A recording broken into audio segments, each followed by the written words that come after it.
Sidang pendengar sekalian, apabila manusia dibangkitkan oleh Allah SWT di akhirat nanti, manusia akan dihadapkan di mahkamah Rabbul Jalil. Manusia akan dihadapkan dalam mahkamah yang agung, mahkamah yang cukup teliti, cukup detail dalam memberikan pertimbangan ataupun hukuman kepada seorang. Rasulullah sallallahu alaihi wasallam menjelaskan, "Ma minkum min ahadin illa sayukallimuhu rabbuhu laisa bainahu wa bainahu turjuman." Tidak terlepas seorang kamu, setiap kamu pasti akan dihadapkan di hadapan Allah SWT, dan dikala itu tiada siapa yang dapat membela beliau, tiada siapa yang dapat menjadi peguam pada beliau, tiada siapa yang dapat membantu beliau. Beliau akan bercakap direct dengan Allah SWT. Beliau akan dihadapkan direct dengan Allah SWT tanpa sebarang bantuan sesiapa. Dalam suasana yang menggerunkan, suasana yang bimbangkan ini, lalu manusia menoleh ke kanan dan ke kiri untuk melihat siapakah yang boleh membantu dia. Kalau di dunia ini kita mungkin ada peguam, walaupun banyak kesalahan yang kita lakukan, ada peguam yang boleh membantu kita. Namun demikian, apabila kita dihadapkan dalam mahkamah Rabbul Jalil, tiada peguam yang dapat membantu kita, tiada peguam yang dapat menyelesaikan masalah kita dengan Allah SWT, melainkan diri kita sendiri. Sebab itulah Rasulullah sallallahu alaihi wasallam menjelaskan, fayanzuru aymana minhu fala yara illa ma qaddam. Dia melihat sebelah kanannya dan dia tidak melihat apa-apa melainkan segala amalan kebaikan yang dia lakukan. Wa yanzuru ash'ama minhu wa yanzuru ash'ama minhu. Lalu dia melihat sebelah kirinya, fala yara illa ma qaddam. Dan dia tidak akan dapat melihat melainkan segala amalan yang dilakukan. Di kanan dan di kirinya tidak ada apa-apa melainkan segala amalannya. Wa yanzuru ma baina yadayhi fala yara illa an-nar tilqa wajhi. Dan dilihat di hadapannya tidak ada melainkan api neraka yang menjulang luas di hadapannya. Yang hanya boleh menyelamatkan dia ialah amalannya. Di sebelah kanan dan di sebelah kiri hanyalah amalannya. Bahkan di kala itu, tangan-tangan yang cuba untuk membela kita tidak mampu untuk membela kita. Mulut di dunia ini yang boleh bertutur, bercakap untuk menipu orang, di akhirat nanti tidak mampu untuk menipu Allah SWT. Bahkan Allah memberikan kuasa kepada tubuh kita untuk menjadi saksi terhadap apa yang kita lakukan. Dalam surah Yasin yang ramai di kalangan kita dah hafal, al-yawma nakhtimu ala afwahihim wa tukallimuna aydihim wa tashhadu arjuluhum bima kanu yaksibun. Pada hari ini kami kunci mulut mereka. Al-yawma nakhtimu ala afwahihim.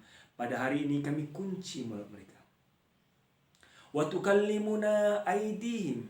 Dan kami bagi kuasa tangan mereka untuk berkata-kata. Wa tashhadu arjuluhum bima kanu yaksibun.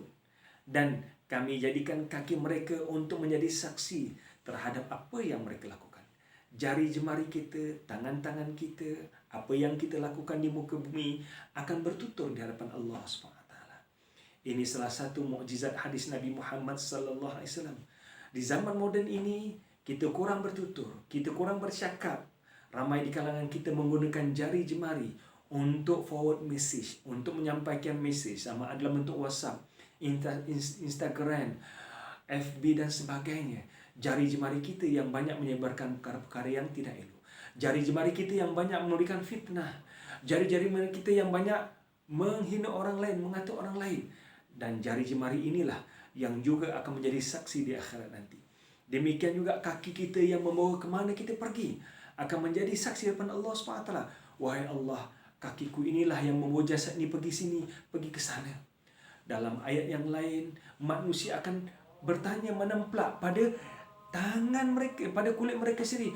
Wa qalu li juludihim lima syahidtum alaina. Lalu berkatalah mereka pada kulitnya, lima syahidtum alaina, wahai kulitku, kenapa kamu menjadi saksi terhadap diri kamu sendiri? Kenapa kamu menjadi saksi terhadap diri kamu sendiri? Bukankah ni kulit kamu sendiri? Kenapa kamu menjadi saksi? Qalu antaqanallahu alladhi antaqa kulla syai'. Lalu kulit berkata, wahai manusia, aku diberi kuasa oleh Allah SWT untuk bertutur seperti mana Allah berikan kuasa pada yang lain untuk bertutur bercakap. Kulit juga menjadi saksi kepada orang ramai terhadap apa yang mereka lakukan. Sidang pendengar sekalian, apabila kita dihadapkan hadapan Allah SWT, tidak ada yang boleh membela kita melainkan amalan kita.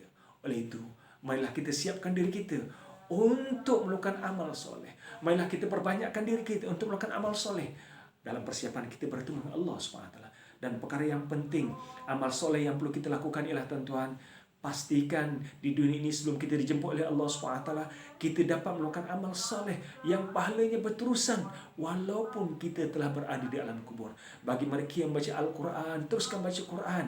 Namun di kala mana kita berada dalam Al-Quran, di mana kita berada dalam kubur, kita sudah tidak boleh lagi baca Al-Quran. Bagi mereka yang berpuasa, bagi mereka yang bersemayang, teruskan sembahyang sunat, teruskan berpuasa. Namun apabila kita berada di alam kubur, kita sudah tidak lagi mampu lagi untuk bersemayang, kita sudah lagi tidak mampu untuk berpuasa.